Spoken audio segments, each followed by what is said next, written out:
2024 Copa America জয়ের পর অবসর গ্রহণ করে এবার নতুন মিশন নিয়ে ফিরছেন আর্জেন্টিনার সাইলেন্ট কিলার খ্যাত কিংবদন্তি Angel Di Maria. Lionel Messi, Cristiano Ronaldo, Neymar জুনিয়রের সাথে খেলা অভিজ্ঞ এই খেলোয়াড় নতুন অধ্যায় শুরুর আগে সবার কাছে চেয়েছেন আশীর্বাদ। প্রিয় ফুটবল প্রেমী বন্ধুরা, জাতীয় দল থেকে অবসর নেওয়ার পর তাহলে নতুন কোন মিশনে নামছেন ডি মারিয়া, এ বিষয়ে বিস্তারিত থাকছে ভিডিওতে, তাই একটি মুহূর্ত না টেনে পুরো ভিডিওটি দেখে সাথেই থাকুন। দুটি কোপা আমেরিকা, একটি বিশ্বকাপ জিতে চলতি বছরে জাতীয় দলের জার্সিটা তুলে রেখেছেন আর্জেন্টিনার সাইলেন্ট কিলার খ্যাত অ্যানহেল ডি মারিয়া। বর্তমানে তিনি পর্তুগিজ ক্লাব বেনফিকার হয়ে ধারাবাহিকভাবে পারফর্ম করে যাচ্ছেন।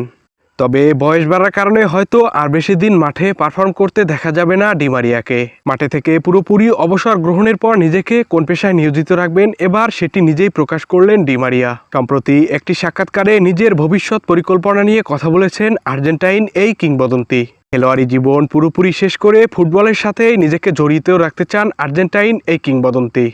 তাই নতুন মিশন শুরু করার আগে ইতিমধ্যেই পড়াশোনা শুরু করেছেন ডি মারিয়া। সম্প্রতি সেই সাক্ষাৎকারে ডি মারিয়া বলেন, আমি কোচ হওয়ার জন্য কোর্স করছি, যদি সুযোগ আসে সেজন্য করছি। 30 বছর বয়স থেকে আমি ফুটবলকে আলাদাভাবে দেখতে শুরু করেছিলাম এবং বিশ্লেষণ শুরু করেছিলাম। এই সাক্ষাৎকারে ডি মারিয়া আরও বলেন, শুধু খেলোয়াড়ের দিক থেকে নয়, কোচ কেমন চোখে দেখে সেটিও ভাবতে শুরু করেছিলাম।